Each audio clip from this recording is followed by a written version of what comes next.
المهم باش نعطيك واحد، انا ما تنلومش العيالات، ديما انت راجلي تنقولها لي، انا نجي شي مره نلقى راجلي قاعد في القهوه في الدار في اي بلاصه مع شي وحده، والله تنبوس لها راسها ومشي بحالي، لانه هو اللي غادي يخلي ضربوه ان شاء الله.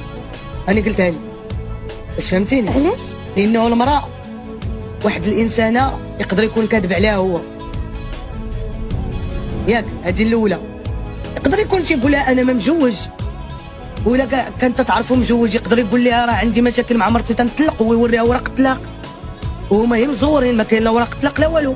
المهم كلتا الحالتين غيكون كاذب عليها، وزيدون يكذب عليها ولا ما كذبش عليها كاع، وهي اللي باغيه لا مجوج ولا باغيه سميتو، هو اللي مكلخ، هو اللي ولد الحرام. لانه لو كان انسان صادق وكان راجل بما تحمله الكلمه من معنى ما يخونش، واخا تعلق فيه.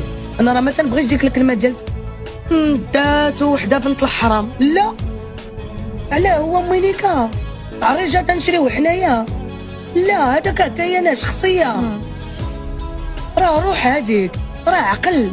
اسمح لي يا خويا، ايوا هي انت دابا انت بوبي اللي جاتي يديك، ايوا هي سير اخويا من دابا، فهمتي؟ لا انا تنعقب على الراجل في الخيانه، عمري نعقب على المراه.